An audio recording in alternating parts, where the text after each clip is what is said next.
Olá, tudo bem com vocês? Tudo sossegado, né, Jorginho? E aí, galera, tudo sossegado? Tudo sussa? O que mais? Suave na nave. Suave na nave, nos passos do Jabuti. Não, nos passos não, é na manha. Na manha do Jabuti. Porque os passos dele a gente já sabe que é bem pequenininho. Bem pequenininho, e devagar e sempre. Devagar sempre, exatamente. Então, e o diretor já está indo, porque não sei porque ele gosta que a gente fale do Jabuti, né? Mas mais uma aula para o nosso aluno, Jorginho. Aula de Geografia de Rondônia, nossos alunos do primeiro ano do ensino médio. Chegaram esse ano para nós aqui. Eu acredito que muitos deles estão curiosos, estão curiosos porque o ensino médio é uma nova realidade, é uma nova roupagem para eles, porque antes lá no fundamental eles tinham 3, 4 professores, 5.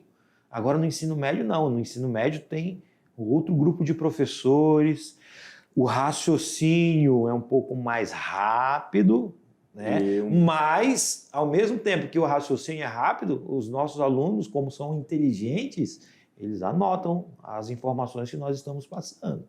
É isso mesmo. E já que você tocou nesse assunto, né?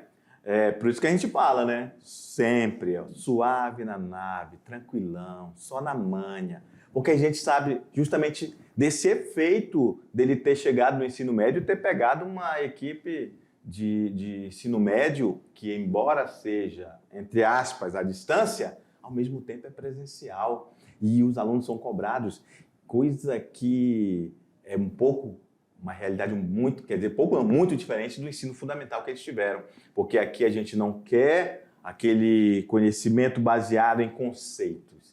A gente quer um nível de entendimento, abstração e produção de criticidade. Perfeito. É isso? Inclusive, os assuntos que estamos abordando dentro do contexto de Geografia de Rondônia são assuntos que são da realidade do nosso aluno. Esse aluno, né, que está espalhado aí pelos 4 cantos do estado, nós temos aluno dos povos indígenas, temos alunos dos povos, os quilombolas, temos alunos das regiões ribeirinhas, então, por isso que a gente fala os 4 cantos do estado de Rondônia, né, Jorginho? Pegando um gancho que agora minha mente viajou, que é geograficamente no que você falou. Temos alunos, olha só, vou colocar na questão do relevo, e nós estamos falando ainda de bacia hidrográfica, então nós temos alunos em mata de terra firme, nós temos aluno ali próximo da mata de igapó e a mata de várzea, né? Não é isso? Exatamente. E também nós temos alunos até mesmo de outros países, no caso da Bolívia. Nós temos registros aqui na mediação tecnológica, nós temos alunos que atravessam a fronteira para estudar no Brasil através da mediação tecnológica de Rondônia. Maravilha. Que maravilha, né, Jorge? Então, galera, diante de toda essa reflexão que a gente fez, de que a gente sempre tem que ir na manha, devagar e sempre, a gente vai voltar ao nosso contexto de hidrografia aqui da nossa região. A gente vai falar da parte 2, a gente vai falar de fenômenos ambientais que ocorreram, ocorrem e sempre ocorrerão, porque faz parte da dinâmica do ciclo da natureza. Inclusive, que eu lembro que você citou na aula passada, quando nós falamos sobre o Rio Madeira, você falou que o Rio Madeira é um rio jovem. E é um rio jovem. Por que é um rio jovem? Porque ele está em constante mudança. E se ele está em mudança, então ainda vai haver, enquanto existir vida aqui no planeta, e enquanto existir Rio Madeira, vai haver muitas mudanças. Isso, ele está modelando a paisagem, ele está modelando o relevo, não é isso? A aula de Geografia de Rondônia já iniciou, né, Jorginho? Portanto, vamos lá para nossa aula de hoje, aula 6.1, galera. Vamos trabalhar nossa hidrografia rondoniense, agora a parte número 2. Bacia do Rio Mutum, Paraná. O aluno pode pensar, professor, mas a gente precisa saber. Meus queridos, quanto mais conhecimento você tiver, você vai se diferenciando dos outros, principalmente se aparecer no concurso essas questões. Você tem informação a mais. Não é isso? Essas são as pessoas diferenciadas. Exatamente. É que tem um conhecimento a mais. Então a gente vai falar dessas bacias. Obviamente que são bacias de menor porte. São bacias, vamos então conversar sobre isso, né? Antes de começar. São bacias de menor porte. Sabemos que são bacias que realmente têm uma importância menor no contexto de Rondônia, mas elas são extremamente importantes para as pessoas que moram lá. Inclusive, Jorginho, só para a gente só complementando essa sua informação, os nossos alunos viram lá que tem Mutum Paraná, Jaci Paraná, nome que já é de origem indígena. Isso. Esses nomes é de origem indígena. E essa região onde temos essas bacias, ou podemos dizer assim, subbacias, foram regiões que foram afetadas pelos empreendimentos econômicos que o Estado recebeu, Isso. pelos fenômenos naturais também que ocorreram na nossa região. Perfeito. Certo? Meu diretor, vamos lá para a tela?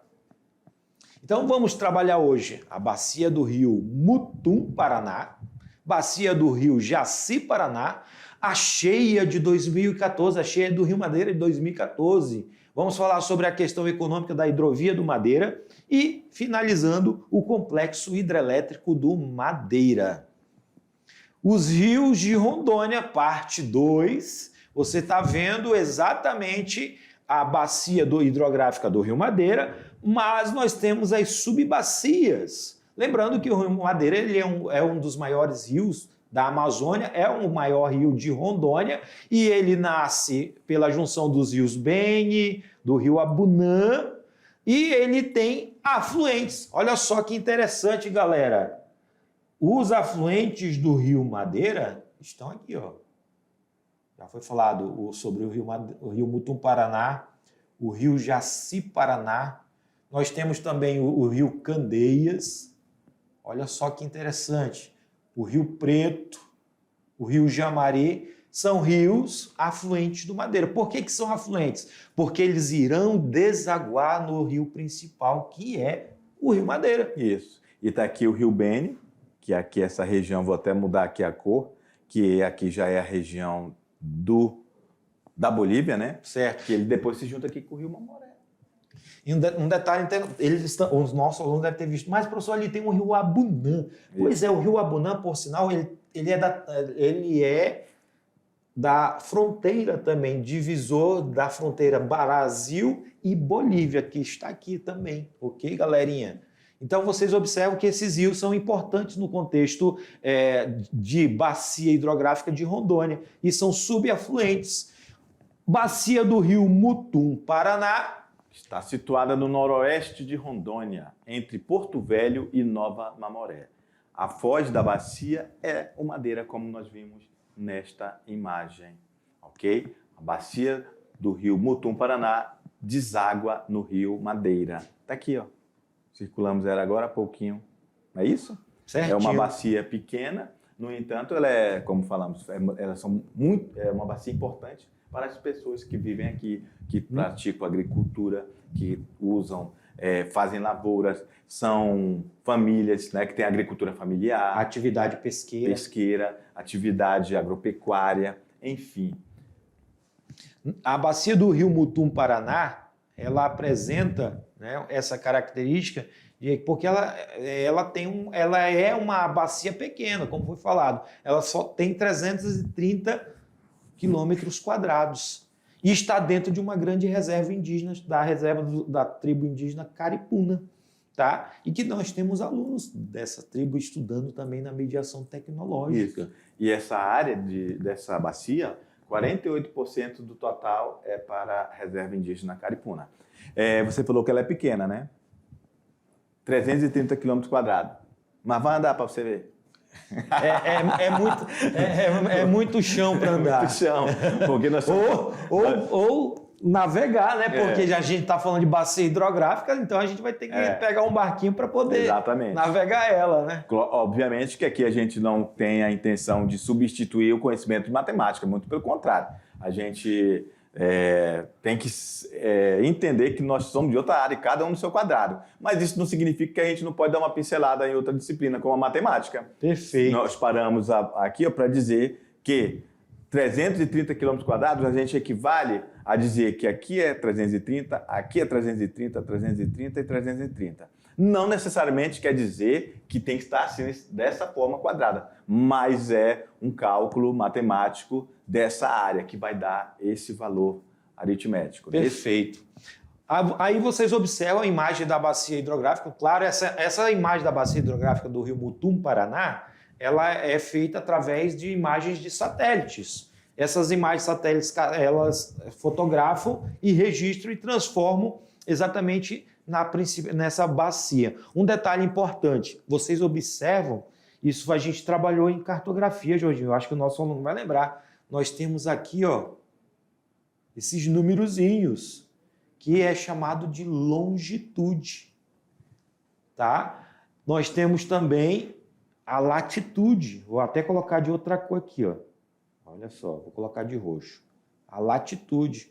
Portanto, a bacia hidrográfica do rio Mutum, Paraná, está na latitude 9 e 10 graus. E na longitude de 61 a 65 graus. Então, essa é a localização exata do rio Mutum, Paraná. Agora, observe o seguinte, também, que olha só que a gente trabalhou em cartografia. Todo o mapa ele tem informações importantes. Nós temos a latitude e a longitude, mas também nós temos a altimetria. Olha só que interessante.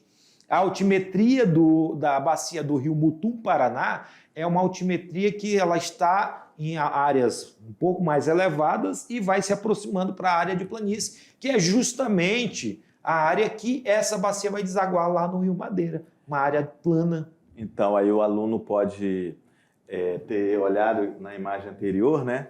Que aqui está de uma forma bem mais abrangente, né? Isso não consegue ver essa riqueza de detalhes. Mas, quando a gente aproxima a imagem, a gente consegue ver a riqueza de detalhes. Olha quantos igarapés irrigam essa região. Também. Não é isso? Exatamente. Até porque... Todas essas partes azulzinhas aí são garapés. Até porque bacias, a bacia hidrográfica do rio Mutum não é só o rio. Isso. Tem os igarapés. Isso.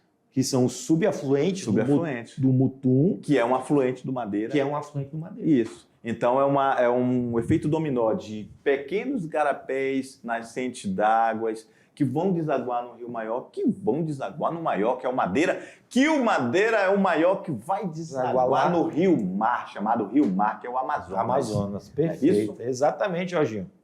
Então, outra bacia hidrográfica importante do nosso contexto rondoniense, a bacia do rio Jaci-Paraná. Essa é uma bacia que também, ela, olha só, é afluente do rio Madeira e que se une a Jaci-Paraná no município de Porto Velho, Rondônia.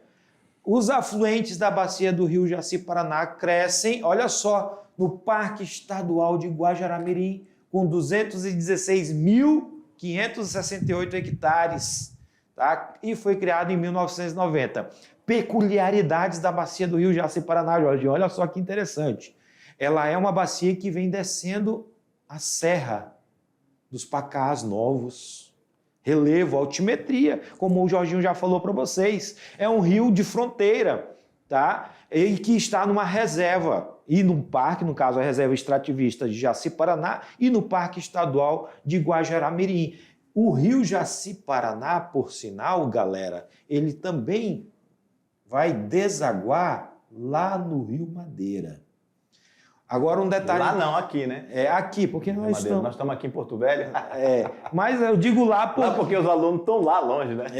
E também o rio Jaci está a mais de 100 quilômetros de distância de nós aqui, que é justamente onde ele vai desaguar. E também a gente, pela imagem, né, Carlinhos, a gente vê que ele parece ali só aquele filamento de rio, mas ele também é muito importante para os agricultores, para os extrativistas, para o agronegócio, para a agricultura familiar, não é isso? Perfeito. Para a pesca. Para a pesca. Para a nossa história também. Isso, claro. Mutum, Paraná e Jaci-Paraná, os dois rios, por sinal, eles têm alguns vestígios. Peculiaridades e vestígios da história de Rondônia. Muito bem. Nós temos lá aqui em Jaci-Paraná uma ponte metálica, que antigamente passava o trem e depois foi utilizada para ser o caminho para a BR-364 também. E tem uma ponte que está lá há mais de 100 anos em pé. Nossa história. Mutum, Paraná, que é um distrito que existia antes antes da instalação da usina hidrelétrica de Jirau. Mutum, Paraná, comunidade ribeirinha, comunidade da região, utilizava muito o rio Mutum para a pesca, para o garimpo, porque em 1980 essa região foi uma região muito importante economicamente para a exploração do ouro no garimpo, tanto do Rio Madeira quanto nos rios afluentes também. Bem, já que nós somos professores de geografia, mas já que tu está pincelando história, então também vou dar minha contribuição. Posso? Posso. Deixa. Beleza, então vamos na realidade, a gente tem perguntado do professor Lorismar e do professor Beto, né? Então, mas aí a gente volta, ao mesmo tempo que ela é uma questão histórica, também é geográfica. Porque tanto a bacia do rio Mutum-Paraná como o rio Jaci-Paraná, no primeiro ciclo da borracha, da segunda Revolução Industrial, saía borracha dessas regiões. Dos seringais. Dos seringais. Iam por esse rio até chegar ao rio Madeira, que depois ia para o rio Amazonas. Perfeito. Depois ia para o mundo. E eu acredito que nós temos alunos da mediação tecnológica que estão nessa área que já possam ter visto a nossa história de perto, porque a história de Rondônia, essa história belíssima do ciclo da borracha, da estrada de ferro, também está ligada às bacias hidrográficas. Exatamente, que eram os caminhos, né? Que eram os caminhos. Eram as estradas. Perfeito. Em 2014, galerinha, olha só o que nós vamos ter registrado e está registrado na nossa história também. Uma enchente, considerada a maior enchente da região que ocorreu no ano de 2014. Essa enchente foi conhecida, né, inclusive, Jorginho, tem documentários falando da enchente de 2014 na região do Rio Madeira, que passou na BBC, passou na CNN, teve documentários na Globo que vieram registrar a maior enchente da região amazônica. Nesse contexto, o que é interessante, por que causou exatamente a enchente? Um índice pluviométrico elevado, tanto na região daqui de Rondônia, quanto também lá na nascente, na região do Beni, na região da Bolívia, que é onde temos a nascente do Rio Madeira. Já que você está contando essa história, eu vou contar uma história. Conte. Há muito tempo atrás, quando eu era jovem, 1984, o diretor está estralando o dedo porque é do tempo dele que ele morava lá no Triângulo. Eu também morava lá no Triângulo, aqui é um bairro muito antigo aqui em Porto Velho. Bairro histórico. Bairro histórico, com certeza. E em 1984, eu tinha 9 anos de idade e meu pai me levou para passear lá na Praça Madeira Mamoré e também estávamos tendo uma enchente. Não foi como a de 2014, mas foi uma grande enchente que ainda chegou ali nos barracões dos trens ali. Eu vou mais atrás ainda. Sim, mano. Agora vamos... Daqui a pouco a gente vai chegar lá no Marechal Rondon. A gente vai chegar no Tratado de Tordesilhas. Não sou dessa época, mas eu tenho vídeos de 1981, segunda maior enchente que ocorreu na região, que chegou até a Avenida Farquhar. 2014 também, né? Quando chegou ali. Só que em 2014 ela chegou na Farquhar na parte de baixo. Isso. Mas em 1981 ela chegou até próximo ao prédio do relógio. Então foi maior. Foi maior. Olha só. Então, aí quando eu voltando na minha história, né? Eu era menino, né? 9 anos. E aí, cara, era muito legal, porque ali eu vi, claro que eu ainda não estudava geografia de Rondônia, e eu entendi, sem saber que eu já estava entendendo, mas eram muitos troncos de madeira que passavam pelo Rio Madeira. Parecia mesmo, descia árvores imensas. Então eu consegui ver isso acontecer. Hoje, as novas gerações não vão conseguir ver isso, porque como nós temos as barreiras das hidrelétricas, elas já filtram ali tudinho essa madeira. Mas de vez em quando não escapa uma. Escapa uma ali e tal. Mas ainda chegamos a ver isso aí. O meu diretor daí está sorridente, que ele está saudosista com essa informação, né, Mazinho? Nosso tempo, né, Mazinho? É isso aí. Então, são informações que têm a ver da vivência, daquilo que a gente viveu e está relacionado com o que o aluno teve na nossa aula de Geografia Geral, que no caso eu estou falando do afeto que eu tenho pelo meu lugar, o nosso lugar. Não é isso? Exatamente. Cheia de 2014, galerinha que você está assistindo aí e que nós estamos passando essas informações, é uma cheia que trouxe catástrofes não somente para a capital Porto Velho. Ela deixou vestígios e rastros de destruição. Nesses distritos que nós falamos das bacias hidrográficas de Mutum, Paraná e Jaci, distritos que estão nessa área também foram afetados, inclusive a BR-364, Jorginho, afetou também até o nosso estado irmão, o Acre. O Acre ficou um certo tempo quase isolado porque a cheia foi tão grande que parte da BR-364 foi coberto pelas águas do Rio Madeira. Exatamente. Vamos lá no quadro, meu diretor, vamos lá. Mazinho, para de chorar, Mazinho agora ficou saudosista, lembrando lá do Triângulo. Então, né, o fator da cheia de 2014 foi a questão de pluviosidade. Muita água. Muita água. Né? Ou seja, vocês aqui nesse gráfico é um gráfico um pouco mais técnico, né, Jorginho? Nosso aluno vai tentar entender porque a gente vai explicar de maneira mais prática. Foi um gráfico, olha só, essa parte avermelhada é a parte que ocorreu, né, o índice pluviométrico, um dos maiores entre os meses de novembro até os meados do mês de abril, maio, e o pico maior exatamente foi nos meados de 2014, bem no início de 2014, onde o Rio Madeira transbordou de forma completa, afetou comunidades ribeirinhas, baixo Rio Madeira, como, por exemplo, o distrito de Calama foi afetado, e temos alunos lá em Calama que com certeza vão lembrar, né, os pais vão lembrar dessa situação do Rio Madeira estar invadindo as casas, inundando parte da área agricultável, né, deles. Já que você tocou nesse assunto, chega aqui, meu diretor. A gente tem que lembrar que existem as comunidades ribeirinhas. Sim. As pessoas que vivem da produção de alimentos ali, agricultáveis às margens dos rios aqui de Rondônia. Ficaram inundados, perderam sua plantação. Só para você ter uma ideia, casas, depois que acabou a enchente, as casas estavam soterradas. Só dava de ver o teto de muitas dessas casas. Então as pessoas construíram suas novas casas em cima desta nova terra que ficou de pelo menos 5 metros de altura em alguns lugares. Outro exemplo também, a gente está falando de geografia e história, o complexo da estrada de ferro Madeira-Mamoré, que ficou debaixo d'água, inclusive uma das locomotivas, 2 locomotivas ficaram debaixo d'água. Depois que baixou as águas do Madeira, ficou quase 2 metros só de sedimento. Por quê? Porque o Rio Madeira ele é um rio que carrega grande quantidade de sedimentos. É um rio juvenil. Juvenil. Ele é um rio jovem.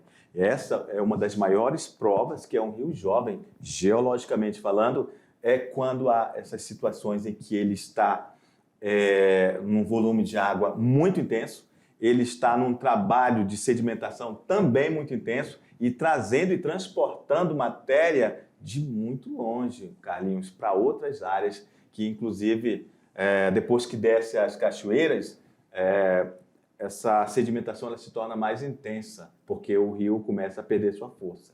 Perfeito. Meu diretor, vamos lá na tela? Então, a cheia de 2014, ela foi ocasionada exatamente pela grande quantidade de chuvas. E é interessante citar que essa grande quantidade de chuvas está relacionada pela zona de convergência tropical. Zona de convergência tropical, no qual a gente já explicou isso quando falamos da questão de latitude e longitude, onde nós estamos numa região que tem muita chuva, região equatorial, próxima da linha do Equador, e que ocasionou exatamente uma grande quantidade de chuva, além da zona de convergência, a grande umidade que se formou através do anticiclone subtropical na região do Atlântico Sul. E aí é muita chuva na região da América do Sul. Que foi muito fora do padrão, né? Muito fora do padrão, certo. E o que acontece? Muita chuva, consequentemente, volume de água que cai nos mananciais, nas bacias ou subbacias, vai provocar a elevação, né, da água na região. E o que vai acontecer? Vai acontecer isso aqui, como o nosso aluno está presenciando na fotografia. Essa fotografia que é a parte central do município de Porto Velho. Observem que o complexo da estrada de ferro Madeira-Mamoré, olha só, totalmente inundado. Por quê? Porque houve uma vazão muito elevada, um volume de água muito elevado na Cordilheira dos Andes, um volume de água muito elevado também nos subafluentes do Rio Madeira e que vai causar essa cheia de 2014. Então, olha só, essas ruas aqui, ó, aqui vai ser Tem a Farquhar. A Farquhar, né? Essa aqui é a Farquhar, ela é bem alta, então vai para uma área mais alta. Mas as outras áreas centrais aqui de Porto Velho, ó, ficaram muito difíceis. Isso aqui deu um problema seríssimo na época para a questão do tráfego, né? De transporte. Os carros ficaram... É o centro de Porto Velho. O centro de Porto Velho. Então, realmente, inclusive, cabe salientar, né Rogério, Carlinhos, que... Você lembrou do Caju, né? O Caju é meu amigo, o Caju. Nós estamos vivendo isso novamente, só que não em Rondônia, né? Vale citar isso, né? Rio Grande do Sul. Rio Grande do Sul também teve agora um fenômeno absurdo de uma inundação que também fazia séculos que não acontecia daquele nível ali. Então, são fenômenos naturais que, agora a gente está falando de impacto ambiental, são situações que, inclusive, têm a ver com a interferência humana no meio ambiente. Não é isso? Que vai impactar nas nossas vidas, como, por exemplo, a mudança climática. Isso são resultados de fenômenos climáticos que foram alterados. Perfeito, exatamente. E essas mudanças, elas vão provocar, pode ser cheias ou pode ser secas. Severas. Porque nós já tivemos no ano de 2023, na própria região amazônica, uma grande seca em que muitos rios, inclusive o rio Amazonas, em alguns trechos, a sua vazão de água foi tão pouca que quase secou em determinadas regiões. Vamos lá para o quadro, diretor?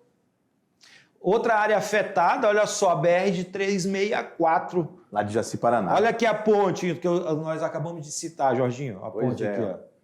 A BR-364, alguns trechos dela em 2014 ficou interditado porque a cheia foi tão grande e que provocou a inundação da BR-364, que posteriormente, o que vai acontecer? Vai haver o alteamento, principalmente nessas áreas que ocorreu essa enchente. Cito o exemplo da antiga vila, a antiga Mutum, Paraná, que precisou ser elevado, porque senão, se houver uma outra enchente, volta a ocorrer o processo de inundação dessa região.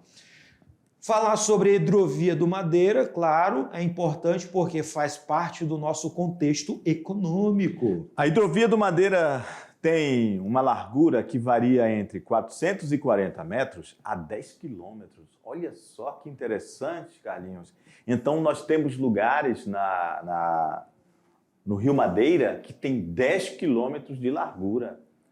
É um absurdo, né? É muito largo o rio. Então, nós estamos diante de um dos maiores rios do planeta Terra. Só para exemplificar, talvez o nosso aluno ainda não tenha visto, mas aqui é só para a gente... Quem vai para atravessar o Rio Madeira para ir para um Humaitá, passa por uma ponte. Só aquela ponte, ela tem quase 800 metros de extensão. Agora, imagine 10 quilômetros. É muito largo o rio, né? E é um rio, como você falou, novo, e que ele está mudando constantemente o seu percurso. Ele tem uma densidade de apenas 1,7 centímetros a um percurso de água totalmente livres. A profundidade oscila bastante em função das mudanças entre o período das chuvas e da seca, podendo chegar aos 18 metros.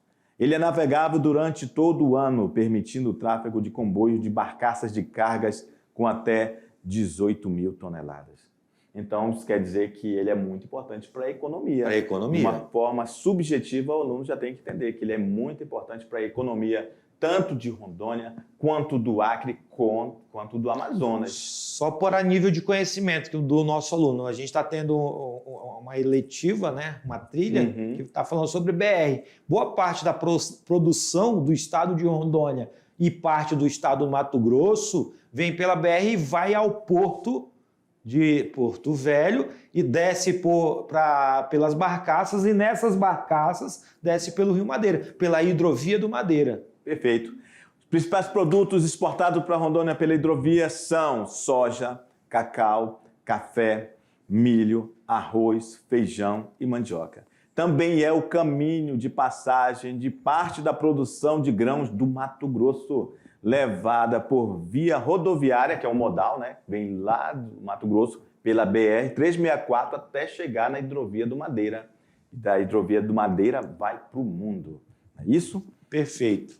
Porque você, quando chega ali no porto de Itacoatiara, já no Amazonas, galera, ali um porto, já estamos no Rio Grande, que é o maior rio do mundo, o Rio Amazonas. Então, você chega, quando chega no Rio Amazonas, já entram navios de grande porte mesmo, que já estão perto do oceano e que transportam esse produto, principalmente a soja, que falamos que, inclusive, a China é o principal comprador dessa soja, que, inclusive, faz parte de uma de nossas trilhas.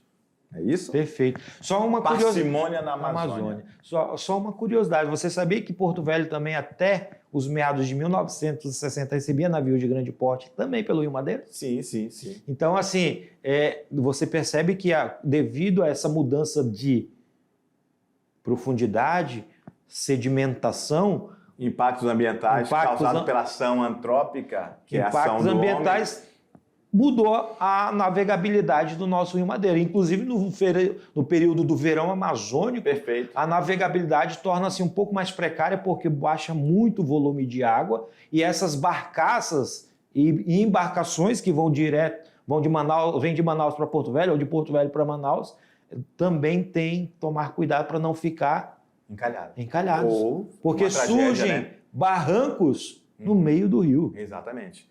E já que você tocou nesse assunto, vamos falar, porque tem um levantamento náutico das áreas que são navegáveis. Isso é feito diariamente, semanalmente, mensalmente, porque esses bancos de areia se movimentam. Isso pode ser problema. Se não souberem, os barcos não souberem, o prático não souber onde estão esses bancos de água, banco de areia, e inclusive já aconteceu vários acidentes. Sim. Não é isso? Quando eles não têm esse mapeamento adequado ou desatualizado. Perfeito. Vamos lá no quadro, meu diretor.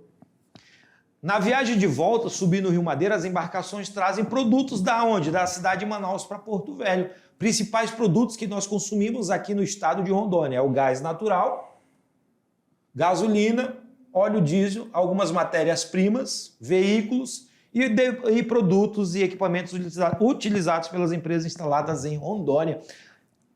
Viagem essa que é em torno, olha só, subindo o rio, dependendo do período. Por que eu estou falando dependendo do período? No período da cheia, a navegabilidade é melhor.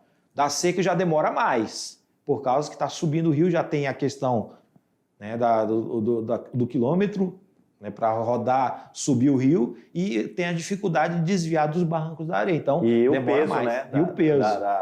Só para eles entenderem, olha só aqui, Jorginho, que eu trouxe a imagem de uma barcaça, né, navegando pelo Rio Madeira. É esse tipo esse tipo de transporte que é feito, né, através da hidrovia, onde você tem containers com dezenas e toneladas de produtos que podem subir e descer para a região de Manaus ou para Porto Velho.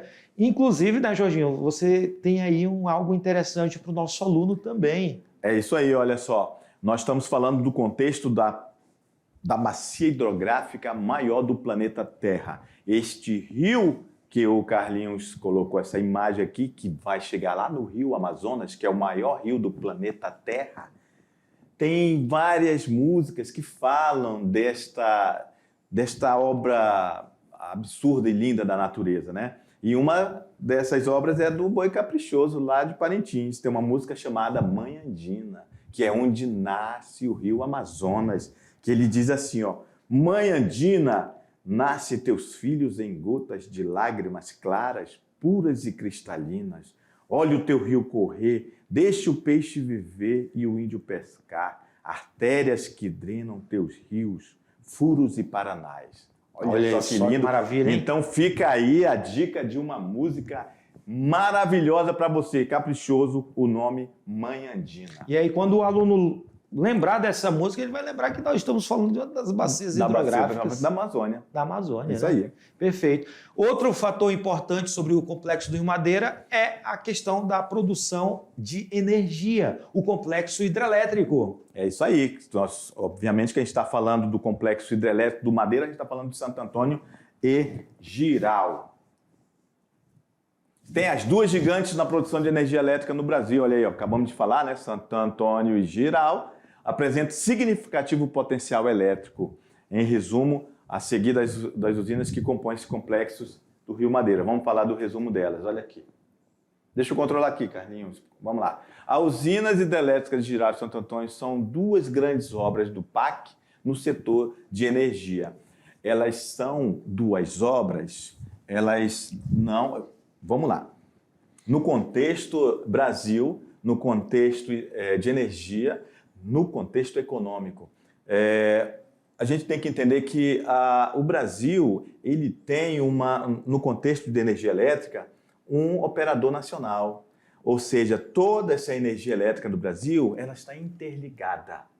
Ou seja, nós fazemos parte aqui das nossas hidrelétricas desse contexto nacional, que inclusive a energia que sai de Rondônia vai para outros lugares do Brasil que não tem energia suficiente para as indústrias, por exemplo.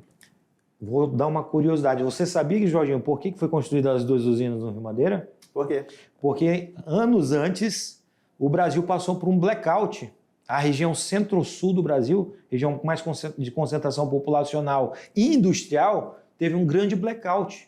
E, por causa desse blackout, o operador nacional, né, juntamente ligado ao governo federal, cria um plano de construção de hidroelétricas na maior bacia hidrográfica do mundo, bacia amazônica.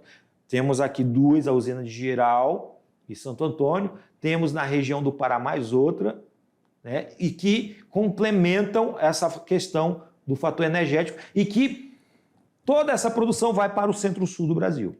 Já que você tocou nesse assunto, mais uma curiosidade. Agora é uma questão tecnológica.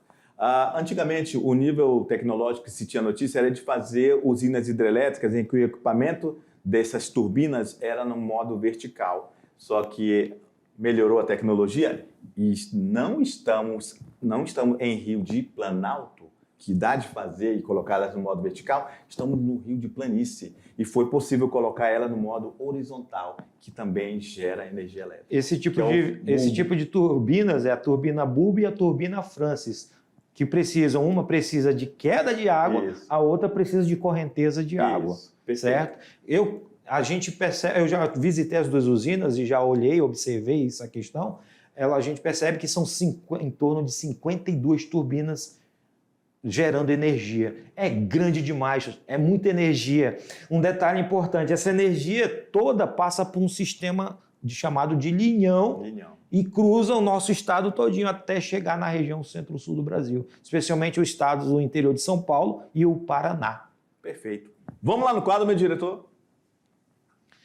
Essas duas usinas, chamadas de Santo Antônio e Jirau, né, construídas no Rio Madeira, geram em torno de 3.150 megawatts de energia, no caso Santo Antônio, 3.750 megawatts de energia, no caso de Jirau. E elas têm uma diferença de distância de uma da outra. Enquanto Santo Antônio está a 8 quilômetros de distância do centro de Porto Velho, a de Jirau está em torno de 120 quilômetros acima.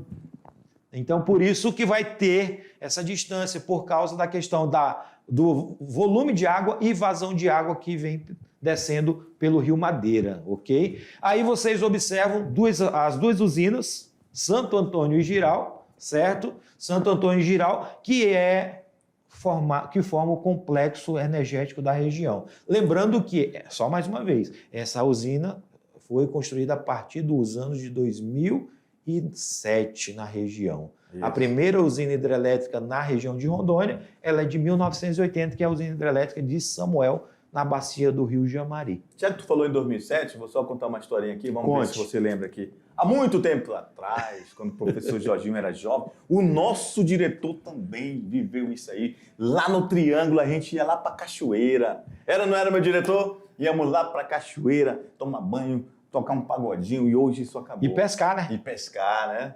Então, realmente, essa foi a nossa viagem geográfica pela parte 2 da hidrografia Perfeito. De Rondônia. Ficamos aí devendo mais algumas coisas, mas já o necessário ele já tem. Já tem. Nos encontramos na próxima. Tchau, tchau. Tchau.